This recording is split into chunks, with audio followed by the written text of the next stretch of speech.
था। नारायण गोसाई महाराज श्री गुरुदेव की जय। नित्य विष्णु विष्णुपाद अष्टोत्तर शतस्मृत श्री भक्ति वेदांत वामन गोसाई महाराज की जय। नित्य विष्णु विष्णुपाद अष्टोत्तर शतस्मृत श्री भक्ति वेदांत साई महाराज श्री प्रभुपाद की जय। नित्य विष्णु विष्णुपाद अष्टोत्तर शतस्मृत श्री भक्ति प्रज्ञान केशव गोसाई महाराज की जय। नित्य विष्णु विष्णुपाद अष्टोत्तर शतस्मृत श्री भक्ति सिद्धांत सरस्वती गोसाई प्रभुपाद की जय। नितिलिप विश्व महाभागवत श्री गोरक्षरस बाबाजी महाराज की जय। नितिलिप विश्व श्री सच्चिदानंद भक्ति विनोद ठाकुर की जय। नितिलिप विश्व वैष्णव सार्वभौम श्री जगन्नाथ दास बाबाजी महाराज की जय। नितिलिप विश्व श्री सच्चिदानंद भक्ति विनोद ठाकुर की जय। नितिलिप विश्व वैष्णव सार्वभौम श्री जगन्नाथ दास बाबाजी महाराज की जय। श्री रूप गौरिया गुरु वर्ग की जय। श्री रूप सनातन भट्ट रघुनाथ श्री जीव गोपाल भट्टदास रघुनाथ साधु गोसाई प्रभु की जय। श्री स्वरूप दामोदर राय रामानंदारी श्री गौर पार्षद वृंद की जय। नाम जय श्री रस ठाकुर की जय। प्रेम से कहो श्री कृष्ण चैतन्य प्रभु नित्यानंद श्री अद्वैत गदाधर श्रीवासरी गौर भक्त वृंद की जय। श्री क्षेत्र मंडल गौर मंडल ब्रज मंडल मथुरा वृंदावन धाम की जय। सर्व विश्व विरत गिरिराज महाराज की जय। श्री राधा कुंज श्याम कुंज की जय। श्री मनु देवी गंगा देवी की जय। श्री तुलसी महारानी वृंद देवी की जय। श्री भक्ति देवी की जय। श्री पूर्णमासी योगमाया की जय। श्री गोपेश्वर महादेव की जय। श्री हरिनाम संकीर्तन की जय। अनंत कोटि वैष्णव वृंद की जय। समागत गौर भक्त वृंद की जय। श्रीताय गौर प्रेमानंदे हरि हरि बोल। राधे राधे। गर्गराज दंडवत प्रणाम।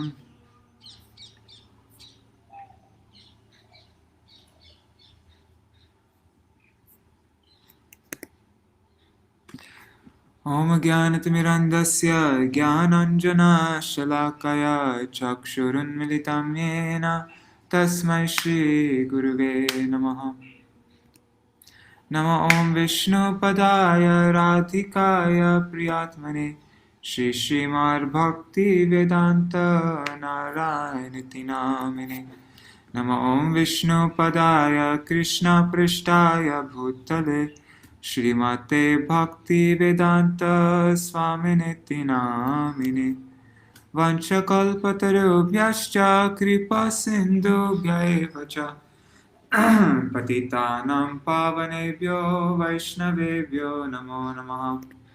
नमो महावदन्याय कृष्णप्रेमप्रदायते कृष्णाय कृष्णचैतन्य नाम्ने गौरतिशे नमः। गुरुवे गौरचन्द्राय राधिकाय तदालये कृष्णाय कृष्णभक्ताय तरभक्ताय नमो नमः।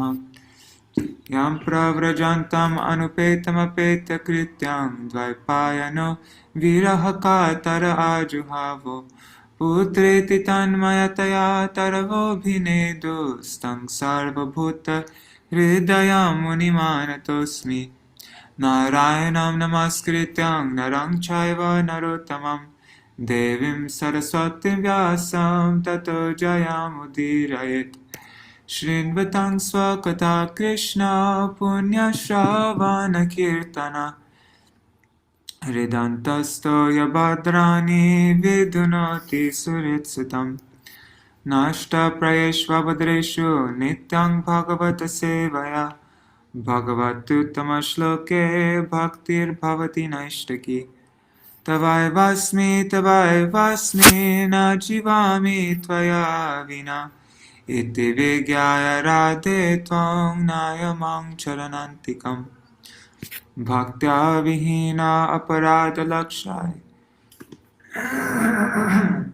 क्षिप्ताष्टकामदितरङ्गमध्ये कृपामयि त्वं शरणं प्रपन्ना वृन्दे नमस्ते चरणारविन्दं। भज श्रीकृष्ण चैतन्य प्रभु नित्यानन्द श्री अद्वैत गदाधर शिवासरि गौर भक्तवृन्द।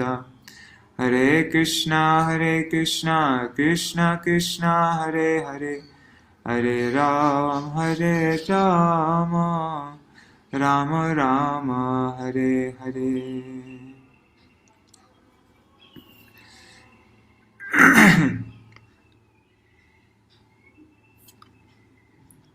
Dandavat pranams, Madhavi Didi. So, what we read yesterday was an exciting reading. Dhruva Maharaja's fight with the Yakṣas. So Maharaj Uttanapada, a Rajarshi, was anxious for self-realization. He thus enthroned his worthy son Dhruva and retired to the forest, even before getting his son married. Then Dhruva's marriages and descendants. Dhruva married Brahmi, the daughter of Prajapati Shishumar, and they had 2 sons, Kalpa and Vatsar.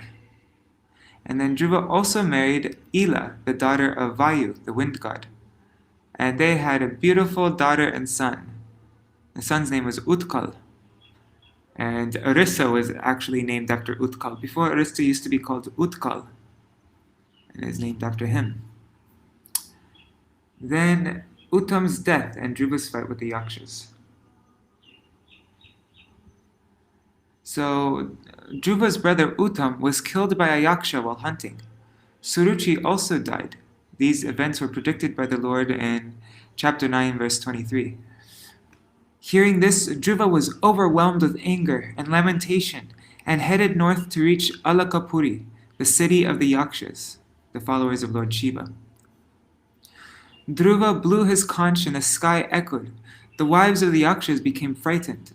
Oops, I didn't share my screen. Did I? Oh, I did share my screen. Dandavat pranams, Indira Mataji. The wives of the Yakṣas, they became frightened. Unable to tolerate that sound, the Yakṣas came out to attack Dhruva. Dhruva began killing them by shooting 3 arrows at a time.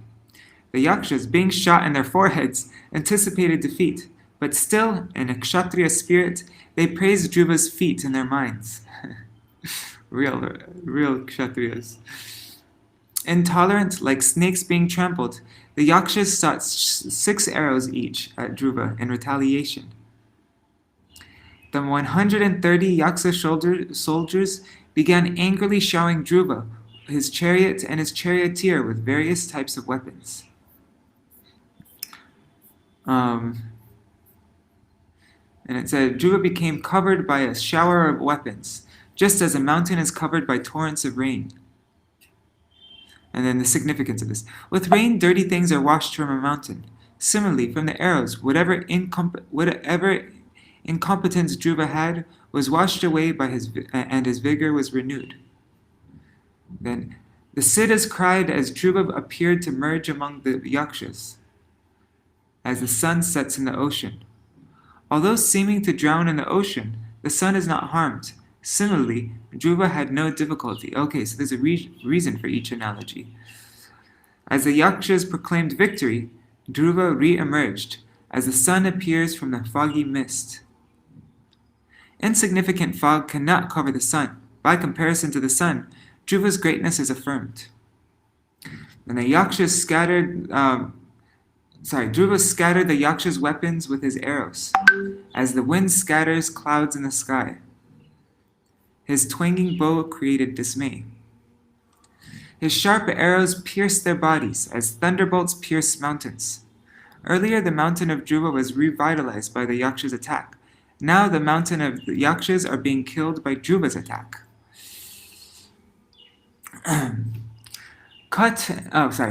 The battlefield, attractive to the minds of heroes, was filled with the bodily limbs and ornaments of the Yakṣas.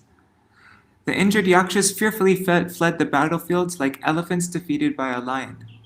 Observing no Yakṣas on the battlefield, Dhruva desired to see Alakapuri, but being doubtful of the deceptive Yakṣas, he did not enter the city. While expressing his doubts to his charioteer, Dhruva heard sounds as if an ocean were there, and then a dust storm appeared. Within a moment, the sky was overcast with clouds, lightning, and thunder. It rained blood, mucus, pus, stool, urine, etc.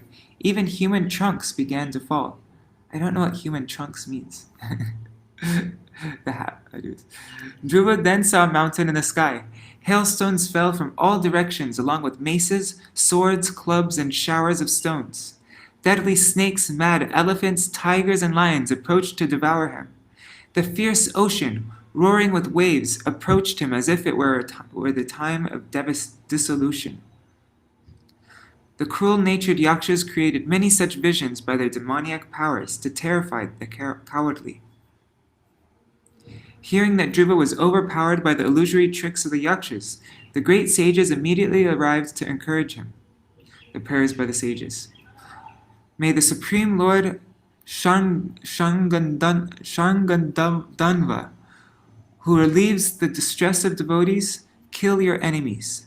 Simply by chanting or hearing his holy name, one can easily be protected from insurmountable death. Note, by offering this prayer, the sages also reminded Dhruva about the Narayanastra weapon, which is capable of destroying this illusion. Alright, and now we're caught up. Dandavat pranams. Prajumna Prabhu? I can answer this question later, but this isn't really the time to. Reminds me at the end of class, after I finish Jaitvan, after I finish doing, after we do Vanchakalpa at the end, you can remind me and I'll talk about that. Okay. Swayambhuva Manu advises Dhruva Maharaj to stop fighting. Chapter 11.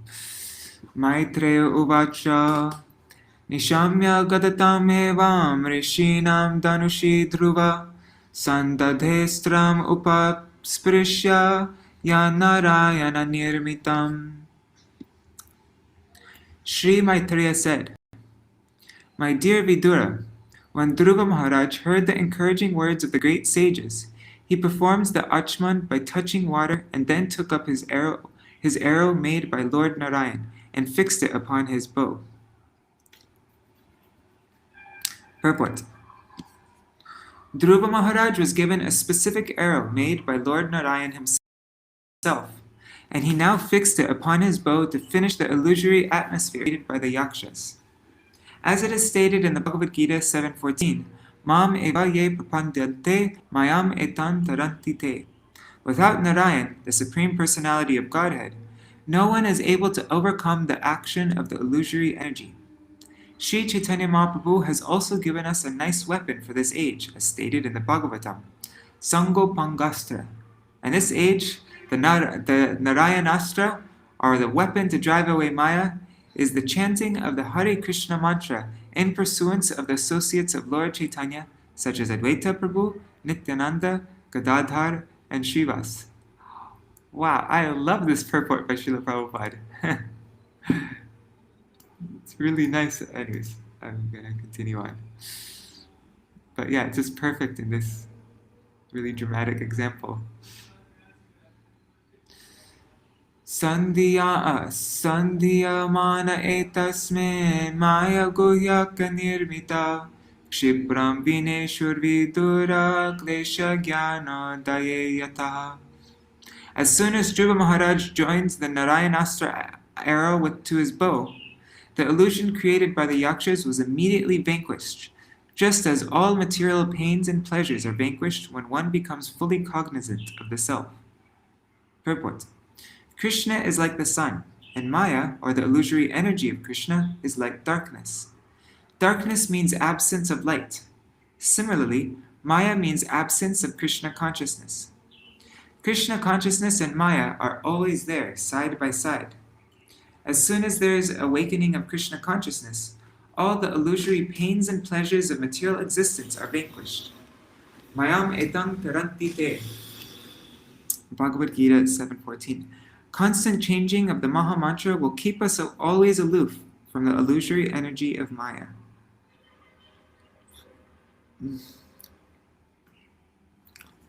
Tasyar shastram danushi prayunjata Suvarna punka kalahang savasasa Vinistrita avi vishur visharpalam Yatavanam bhima ravashikandina.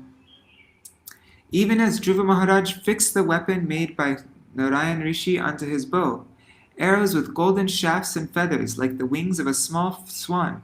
Sorry, why did I say small? Arrows with golden shafts and feathers like the wings of a swan flew out from it.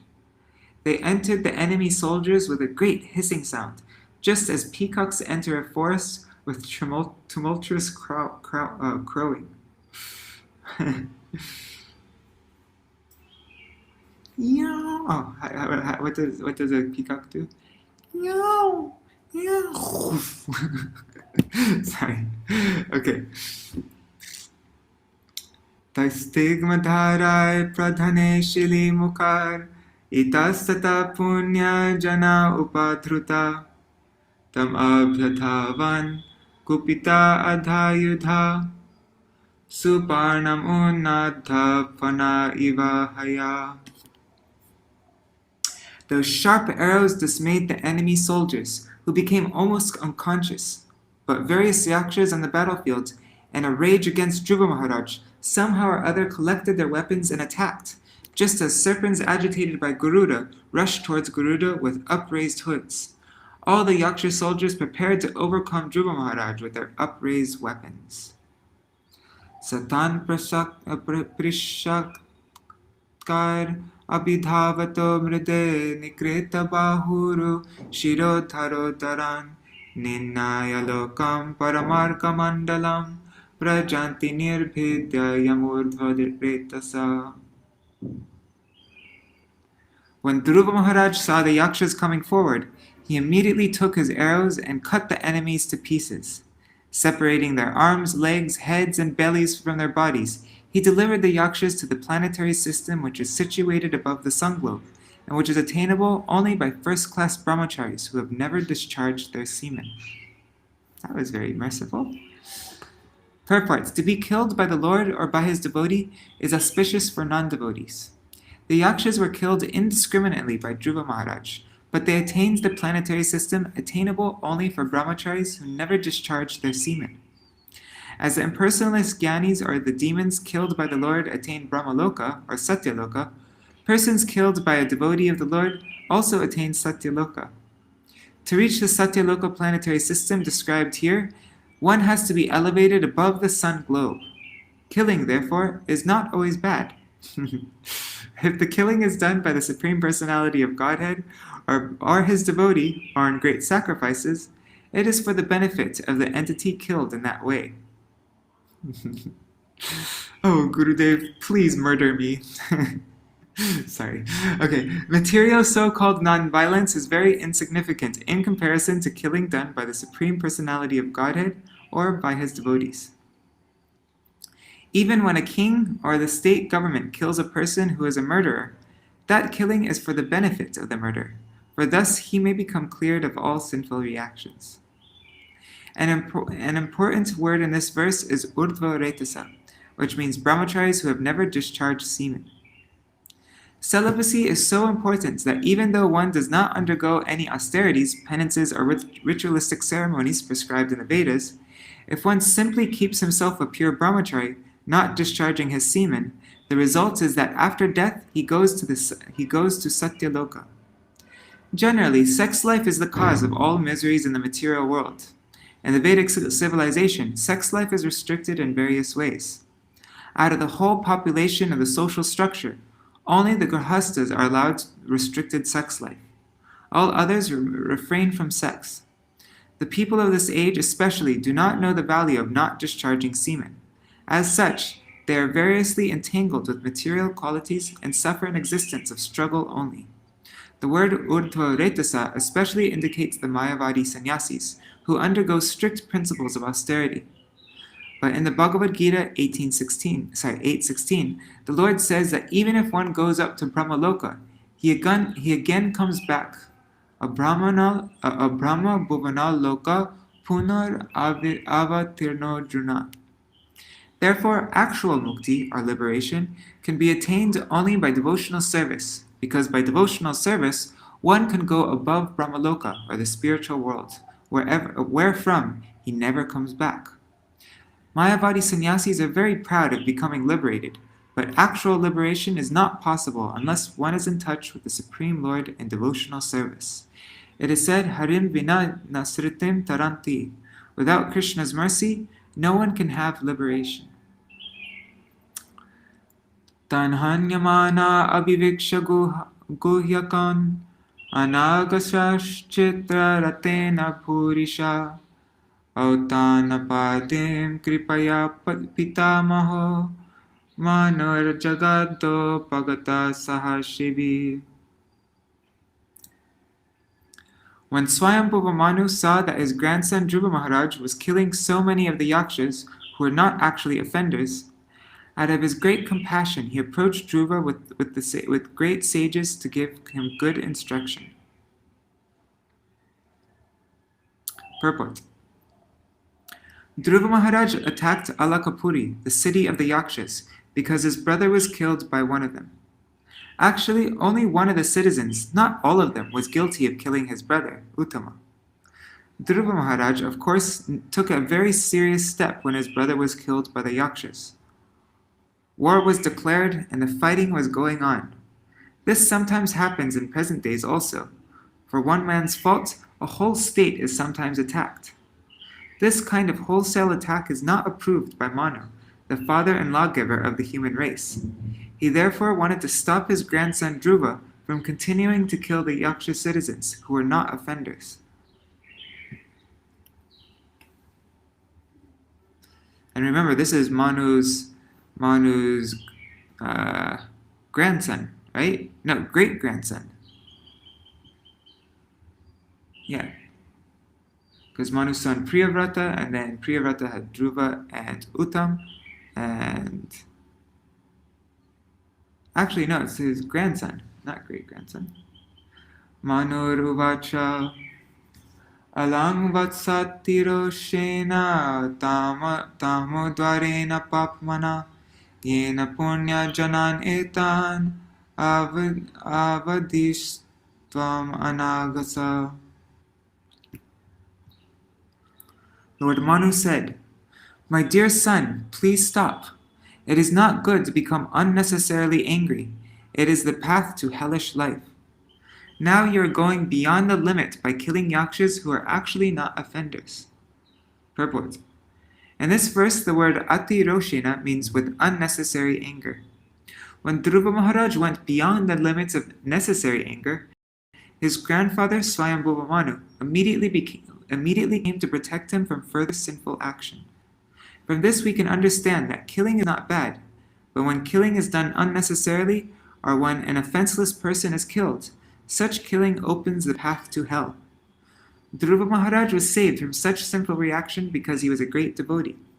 A Kshatriya is allowed to kill only for maintenance of the law and order of the state. He is not allowed to kill or commit violence without reason.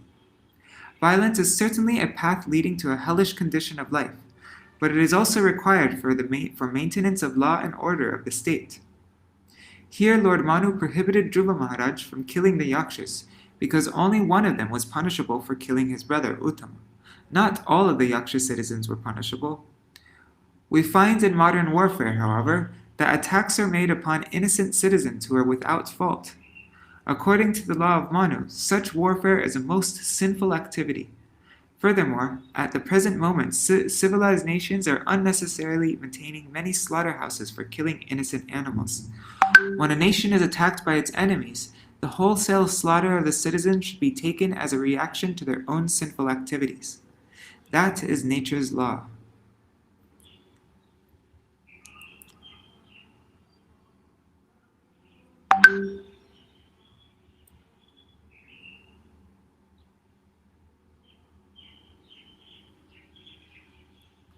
Nasmat kulo chitantata karmanaitat karmaitat sarvigarhitan vadayar upadevana arabdhaste kritainasam. My dear son, the killing of the sinless Yakshas which you have undertaken is not at all approved by authorities, and it does not befit our family, which is supposed to know the laws of religion and irreligion. Nanvekasya paradhena prasangar bahavo hata Vraturvadha bhitaptena tvayanga bhratrivatsala. My dear son, it has been proved that you are very much affectionate towards your brother and are greatly aggrieved at his being killed by the Yakṣas. But just consider, for one Yakṣa's offense, you have killed many others who are innocent. Nayam margo hi sadhunam rishikeshanuvartinam yadatmanam paragrihya pashuvar bhutavaishasam. One should not accept the body as the self, and thus, like animals, kill the bodies of others. This is especially forbidden by saintly persons who follow the path of devotional service to the Supreme Personality of Godhead. Purport. Sorry, 1 second, I need to clear my throat. The words sadhunam hrishikeshanu vartinam are very significant. Sadhu means a saintly person. But who is a saintly person? A saintly person is he who follows the path of rendering service unto the Supreme Personality of Godhead, Hrishikesh. In the Narad Pancharatra, it is said, Hrishikena Hrishikesha Sevanam Bhaktir Uchyate. Chaitanya Charitamrita, Madhya 19:170. The process of rendering favorable service to the Supreme Personality of Godhead with one's senses is called bhakti, or devotional service. I have to stop reading these references that are in square brackets, because that's not... Anyways. Therefore, why should a person who is already engaged in the service of the Lord engage himself in personal sense gratification? Dhruva Maharaj is advised here by Lord Manu that he is a pure servitor of the Lord. Why should he unnecessarily engage, like the animals, in the bodily concept of life? An animal thinks that the body of another animal is his food. Therefore, in the bodily conception of life, one animal attacks another. A human being, especially one who is a devotee of the Lord, should not act like this. A sadhu, a saintly devotee, is not supposed to kill animals unnecessarily. Sarva bhutatma bhavena bhutavasam harim bhavan Aratyapa duraratyam Vishnustat paramam param. It is very difficult to achieve the spiritual abode of Hari in the Vaikuntha planets, but you are so fortunate that you are already destined to go to that abode by worshipping him as the supreme abode of all living entities. Purport. The material bodies of all living entities cannot exist unless they are sheltered by the spirit soul and the super soul. The spirit soul is dependent on the super soul, who is present even within the atom. Therefore, since everything, material or spiritual, is completely dependent on the Supreme Lord, the Supreme Lord is referred to here as Bhutavas, the residence of all the living entities, right? Or who resides within all living entities.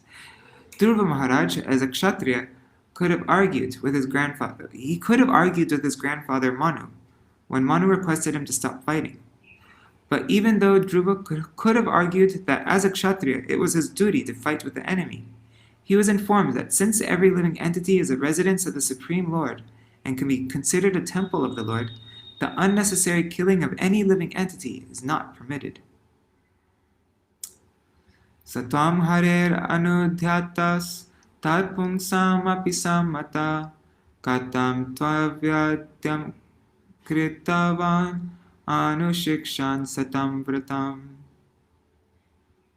Because you are a pure devotee of the Lord is always thinking of you, and you are also recognized by all his Because you are a pure devotee of the Lord, and the Lord is always thinking of you, and you are also recognized by his confidential devotees. Your life is meant for exemplary behavior. I am therefore surprised. Why have you undertaken such an abominable task? Purport. Dhruva Maharaj was a pure devotee and was accustomed to always thinking of the Lord. Reciprocally, the Lord always thinks of those pure devotees who think of Him only, 24 hours a day. What is going on? Maybe that's a monkey. Sorry. As a pure devotee does not know anything beyond the Lord, so the Lord does not know anything beyond His pure devotee. Swayambhuva Manu pointed out the facts to Dhruva Maharaj. Not only are you a pure devotee, but you are also recognized by all pure devotees of the Lord. You should always act in such an exemplary way that others may learn from you. Under the circumstances, it is surprising that you have killed so many faultless Yakṣas.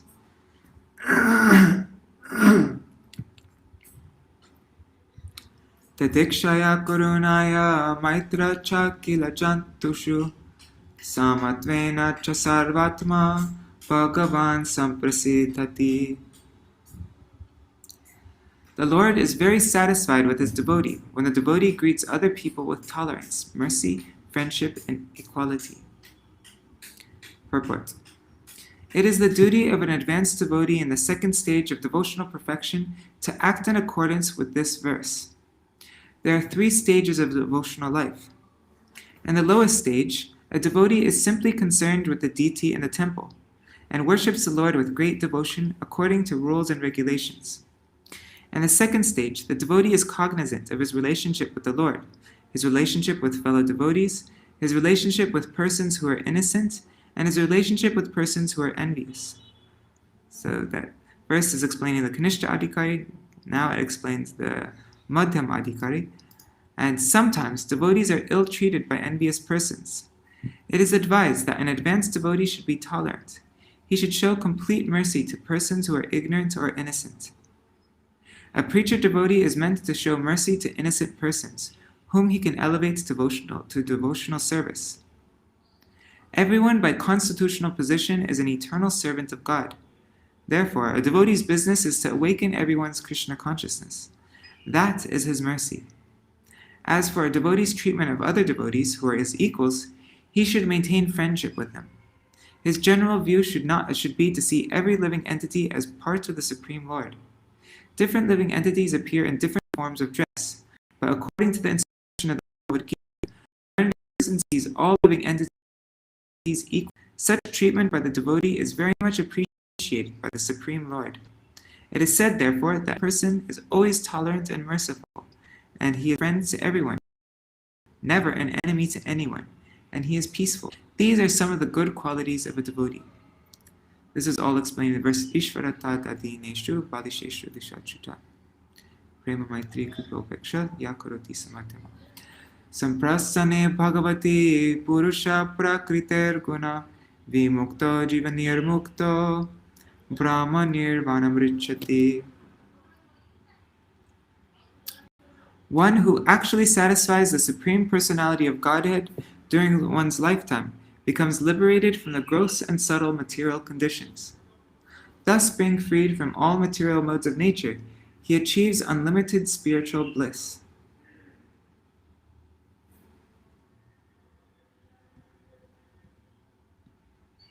Purport. In the previous verse, it has been explained that one should treat all living entities with tolerance, mercy, friendship, and equality. By such behavior, one satisfies the Supreme Personality of Godhead, and upon his satisfaction, the devotee immediately becomes free from all material conditions. The Lord also confirms this in the Bhagavad Gita. Anyone who sincerely and seriously engages in my service immediately becomes situated in the transcendental stage wherein he can enjoy unlimited spiritual bliss.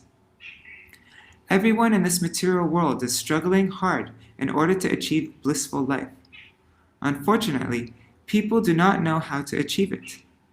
Atheists do not believe in God, and certainly they do not please Him. Here it is clearly said that upon pleasing the Supreme Personality of Godhead, one immediately attains to the spiritual platform and enjoys unlimited blissful life. To become free from material existence means to become free from the influence of material nature. The word samprasanne, which is used in this verse, means being satisfied. A person should act in such a way that the Lord is satisfied by the activity. It is not that he himself is to be satisfied. Of course, when the Lord is satisfied, the devotee automatically becomes satisfied. This is the secret of the process of bhakti yoga. Outside of bhakti yoga, everyone is trying to satisfy himself.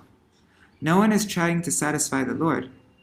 Karmis grossly try to satisfy their senses, but even those who are elevated to the platform of knowledge also try to satisfy themselves in a subtle form. Karmis try to satisfy themselves by sense gratification, and Gyanis try to satisfy themselves by subtle activities or mental speculation and thinking themselves to be God. Yogis also try to satisfy themselves by thinking that they can achieve different mystic perfections. But only devotees try to satisfy the Supreme Personality of Godhead. The devotee's process of self-realization is completely different from the process of the karmis, jnanis, and yogis. Everyone else is trying to satisfy himself, whereas the devotee tries only to satisfy the Lord. The devotional process is completely different from others. By working to please the Lord, by engaging his senses in the Lord's loving service, the devotee is immediately situated on a transcendental platform, and he enjoys unlimited blissful life. Bhutar panchabhir arabdar yoshit purusha evahi tayor vyavayat sambhutir yoshit purashayor iha. The creation of the material world begins with the 5 elements, and thus everything, including the body of a man or a woman, is created of these elements. By the sexual life of man and woman, the number of men and women in the material world is further increased. Purport. When Swayambhuva Manu saw that Dhruva Maharaj understood the philosophy of Vaishnavism and yet was still dissatisfied because of his brother's death, he gave him an explanation of how this material body is created by the 5 elements of material nature. In the Bhagavad Gita, it is also confirmed, Prakrite kriyamanani. Everything is created, maintained, and annihilated by the material modes of nature. In the background, of course, there is the direction of the Supreme Personality of Godhead. This is also confirmed in the Bhagavad Gita, Mayadhyakshena 9:10. In the 9th chapter, Krishna says, "Under my superintendence, material nature is acting."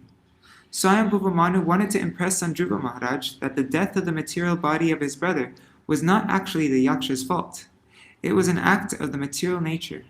The Supreme Personality of Godhead has immense varieties of potencies, and they act in different gross and subtle ways. It is by such powerful potencies that the universe is created, although grossly it appears to be no more than the 5 elements, earth, water, fire, air, and ether. Similarly, the bodies of all species of living entities, whether human beings or demigods, animals or birds, are also created by the same 5 elements. By sexual union, they expand into more and more living entities. That is the way of creation, maintenance, and annihilation. One should not be disturbed by the waves of material nature in this process. Dhruva Maharaj was indirectly advised not to be afflicted by the death of his brother, because of our relationship with the body is completely material. The real self, the spirit soul, is never annihilated or killed by anyone. Evam pravartate sarga sthiti sangyama evacha guna vyati karat rajan mayaya paramatmana. Manu continued, "My dear King Dhruva, it is simply by the illusory material energy of the Supreme Personality of Godhead and by the interaction of the 3 modes of material nature that creation, maintenance, and annihilation take place." Purport. First, creation takes place with the ingredients of the 5 elements of material natures. Then, by the interaction of the modes of material nature, maintenance also takes place. When a child is born, the parents immediately see to its maintenance. This tendency for maintenance of offspring is present not only in human society, but in animal society as well. Even tigers care for their cubs, although their propensity is to eat other animals. By the interaction of the material modes of nature, creation, maintenance, and also annihilation take place inevitably. But at the same time, we should also know that all is conducted under the superintendence of the Supreme Personality of Godhead. Everything is going on under that process. Creation is the action of the Rajoguna, the mode of passion. Maintenance is the action of Sattvagun, the mode of goodness. And annihilation is the action of Tamogun, the mode of ignorance. We can see that those who are situated in the mode of goodness live longer than those who are situated in the Tamogun or Rajagun. In other words, if one is elevated to the mode of goodness, he is elevated to a higher planetary system, where the duration of life is very great. Urdhvam gachanti sattvasta. Great rishis, sages, and sannyasis who maintain themselves in Sattvagun, or the mode of material goodness, are elevated to a higher planetary system. Those who are transcendental even to the material modes of nature are situated in the mode of pure goodness. They attain eternal life in the spiritual world.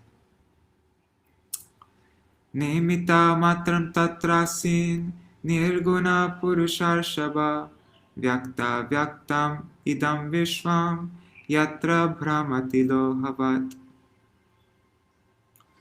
My dear Dhruva, the Supreme Personality of Godhead is uncontaminated by the material modes of nature. He is the remote cause of the creation of this material cosmic manifestation. When he gives the impetus, many other causes and effects are produced, and thus the whole universe moves, just as iron moves by the integrated force of a magnet. Purport. How the external energy of the Supreme Personality of Godhead works within this material world is explained in this verse. Everything is happening by the energy of the Supreme Lord. The atheistic philosophers, who do not agree to accept the Supreme Personality of Godhead as the original cause of creation, think that the material world moves by his... These atheistic people think that the material world moves by the action and reaction of different material elements. A simple example of the interaction of elements occurs when we mix soda and acid, and the movement of effervescence, I think that's how you say it, effervescence is produced. But one cannot produce life by such interaction of chemicals. There are 8,400,000 different species of life, with different wishes and different actions. How the material force is working cannot be explained just on the basis of chemical reaction. A suitable example in this connection is that of a potter and the potter's wheel. The potter's wheel rotates, and several varieties of earthen pots come out. There are many causes for the earthen pots, but the original cause is the potter, who sets a force on the wheel. That force comes by his superintendence. The same idea is explained in Bhagavad Gita. Behind all material action and reaction, there is Krishna, the Supreme Personality of Godhead. Krishna says that everything depends on his energy, and yet he is not everywhere. Wait, what? Krishna says that everything depends on his energy, and yet he is not everywhere. The pot is produced under certain conditions of action and reaction of material energy, but the potter is not in the pot. Okay. In a similar way, the material creation is set up by the Lord, but he remains aloof. Okay. So he's not in it, as in he's aloof from it. Yeah, that makes sense then. As stated in the Vedas, he simply glanced over it, and the agitation of matter immediately began. In Bhagavad Gita, it is also said that the Lord impregnates the material energy with the part and parcel jivas, and thus the different forms and different activities immediately ensue. Because of the different desires and karmic activities of the jiva soul, different types of bodies and different species are produced. In Darwin's theory, there is no acceptance of the living entity as spirit soul, and therefore his explanation of evolution is incomplete. That's interesting. Srila Prabhupada is saying that Darwin's theory isn't wrong, it's just incomplete. Varieties of phenomena occur within this universe on account of the actions and reactions of the three material modes. But the original creator, or the cause, is the Supreme Personality of Godhead, who is mentioned here as Nimitta Matra, the remote cause. He simply pushes the wheel with his energy. According to the Mayavadi philosophers, the Supreme Brahman has transformed himself into many varieties of forms, but that is not the fact. He is always transcendental to the actions and reactions of the material gunas, although he is the cause of all causes. Lord Brahma says, therefore, in the Brahma Samhita, Ishvara Paramakrishna Satchidananda Vigraha Anadiradir Govinda Sarva Karana Karanam. There are many causes and effects, but the original cause is Sri Krishna. Okay, so this is the last verse we're reading. Sarva Kala Vidam Bhagavan Kala Shaktya Guna Pravahena Vipakta Virya Karota Kartaiva Nihantyahanta Cheshta Vibhumna Kaladur Vibhavya Cheshta Vibhumna Kaladur Vibhavya. Anyhow, the Supreme Personality of Godhead, by his inconceivable supreme energy, time.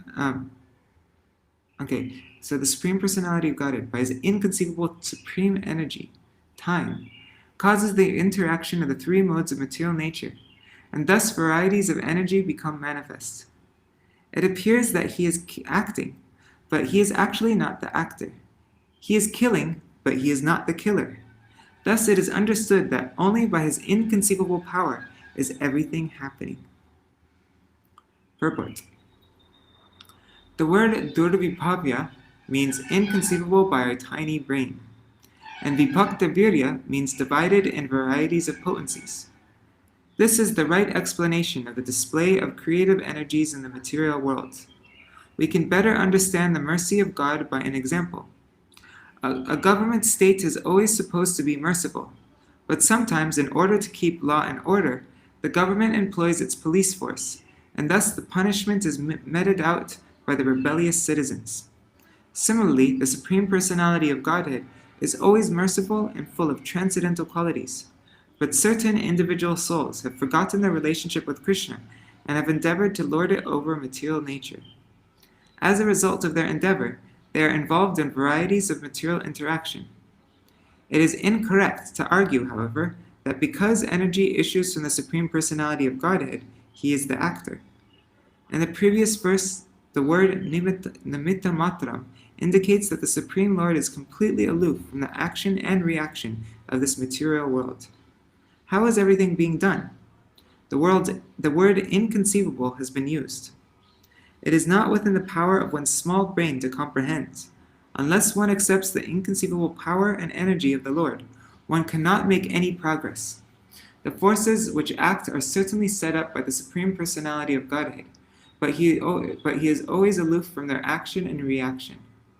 The varieties of energies produced by the interaction of material nature produce the varieties of species of life and the resultant happiness and unhappiness. How the Lord acts is nicely explained in the Vishnu Puran. Fire is situated in one place, while the heat and light produced by the fire act in many different ways. Another example is given that the electric powerhouse is situated in one place, but by its energies, many different types of machinery move. The production is never identical with the original source of the energy, but the original source of energy, being the prime factor, is simultaneously one with and different from the product. Therefore, Lord Chaitanya's philosophy is the Achinta Bheda Bheda Tattva, is the perfect way of understanding. In this material world, the Lord incarnates in three forms, as Brahma, Vishnu, and Shiva, by which he takes charge of the three modes of material nature. By his incarnation of Brahma, he creates. As the incarnation of Vishnu, he maintains. And by his incarnation of Shiva, he also annihilates. But the original source of Brahma, Vishnu, and Shiva, Garbhodakshaya Vishnu, is always apart from these actions and reactions of material nature. Alright, so that's all for today. What are we reading tomorrow?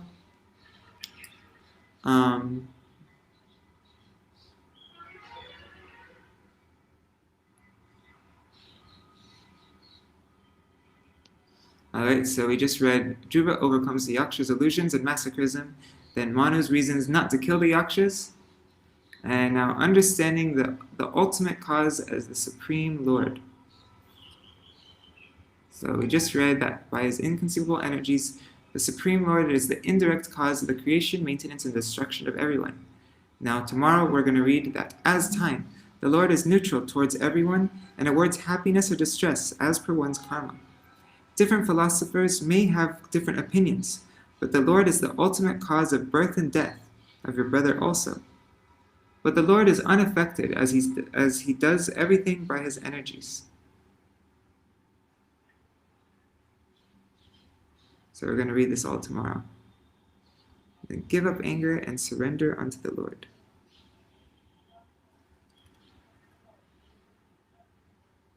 Okay. Hare Krishna, Krishna Krishna, Hare Hare, Hare Rama, Rama Rama, Hare Hare, Hare Krishna, Krishna Krishna, Hare Hare, Hare Rama, Rama Rama, Hare Hare. Nitai Gaur, Hari Bol, Hari Bol, Hari Bol. Nitai Gaur, Hari Bol, Nitai Gaur, Hari Bol, Hari Bol, Hari Bol. Nitai Gaur, Hari Bol. Jai Shri Guru Gauranga Gandharvika Giridhari Shri Radha Vinod Bihari Ju ki Jai, Shri Govinda Gopinath Maran Mohan Ju ki Jai, Nitil Pravishtam Vishnupar Ashtatarashata Shishmachla Bhakti Vedanta Narayan Gosai Maharaj Shri Gurudev ki Jai, Nitil Pravishtam Vishnupar Ashtatarashata Shishmachla Bhakti Vedanta Vaman Gosai Maharaj ki Jai, Nitil Pravishtam Vishnupar Ashtatarashata Shishmachla Bhakti Vedanta Swami Maharaj Shri Prabhupada ki Jai, Nitil Pravishtam Vishnupar Ashtatarashata Shishmachla Bhakti Pragyan Keshav Gosai Maharaj ki Jai, Nitil Pravishtam Vishnupar Ashtatarashata Shishmachla Bhakti Siddhanta Saraswati Gosai Prabhupada ki Jai, Nitil Pravishta Maha-Bhagavat Shri Gokishwaras Babaji Maharaj ki Jai, Nitil Pravishta Shri Satchidananda Bhakti Vinod Thakur ki Jai, Nitil Pravishta Vaishnav Sarvabhauma Shri Jagannath Das Babaji Maharaj ki Jai, Shri Rupano Gauriya Guru Varga ki Jai, Shri Rup Sanatan Bhatta Raghunath, Shri Jeev Gopal Bhatta Dashagnath Shar Gosai Prabhu ki Jai, Shri Sarup Damodar Rai Ramanandari Shri Gopal Shahid Vrinda ki Jai, Namacharya Shri Haridas Thakur ki Jai, Prem se Kaho Shri Krishna Chaitanya Prabhu Nityananda, Shri Advaita Gadadhar Shri Vasari Gaur Bhakta Vrinda ki Jai, Shri Kshetra Mandal Gaur Mandal, Braja Mandal Mathura Vrindavan Dham ki Jai, Sarva Abhishta Pradata Giriraj Maharaj ki Jai, Shri Radha Kun Shama Kun ki Jai, Shri Mana Devi Ganga Devi ki Jai, Shri Tulsi Maharani Vrinda Devi ki Jai, Shri Bhakti Devi ki Jai, Shri Purnamasi Yogamai ki Jai, Shri Gopeshwar Mahadev ki Jai, Shri Harinam Sankirtan ki Jai, Ananta Koti Vaishnava Vrinda ki Jai, Samagata Gaur Bhakta Vrinda ki Jai, Shri Nitai Gaur Premanande Hari Hari Bo, Vrindai Tulsi Devai Priyai Keshavascha, Krishna Bhakti Pradadevi Sattvatai Namo Namaha, Vancha Kalpatarubhyascha, Kripa Sindhu Bhyaivacha, Patitanam Pavanebhyo, Vaishnavebhyo Namo Namaha. Dandavat Pranams. Madhavi Didi, yes, It's 8 o'clock. Anyhow, when I don't sleep much at night, then I usually don't feel so tired in the morning, and it hits me later on in the day. And Prajumna Prabhu, you're asking, what about this Nitai Gaur Radhesham Bhaja Hare Krishna Hare Ram? So that is coming from an Asampradaya, the Babajis, I think coming from Radha Charan Das Babaji, if I'm correct. I could be wrong about that. But it's from an Appa Sampradaya, which most Gaudiya Vaishnavas in Bengal are chanting that. I think the majority are probably chanting that. They're in this Babaji Sampradaya. And Srila Bhakti Siddhanta Saraswati Thakur, whenever he would hear that, like outside, if there was a Nagar Sankirtan party and they were singing this, he would have it's explained that he'd have all the brahmacharis in his mat bang the the kansar, the gong, and the mridanga, and the wampers, and everything, so that it would wash out that sound of their chanting that mantra, and he didn't have to hear it. Because they have this misconception. One thing is that it's a concocted mantra, and another thing is that they have the conception that Nitai Gaur is Radhesham. They think that Nitai is Radharani and Gaur is Sham. So because they consider Nitai to be Radharani, and they're meditating in this way, they're singing like that, it's very much against our Siddhanta. You'll see in many temples in Bengal, they have Nitai Gaur deities, and then right underneath them they'll have Radharani under Nitai, and Krishna under Gaur. So yeah, this is just super wrong. Alright. Dandavat pranams. Dandavat pranams and Theater Mataji and everybody else. Madhavi Didi, Pradyumna Prabhu, Gargaraj, Haribo.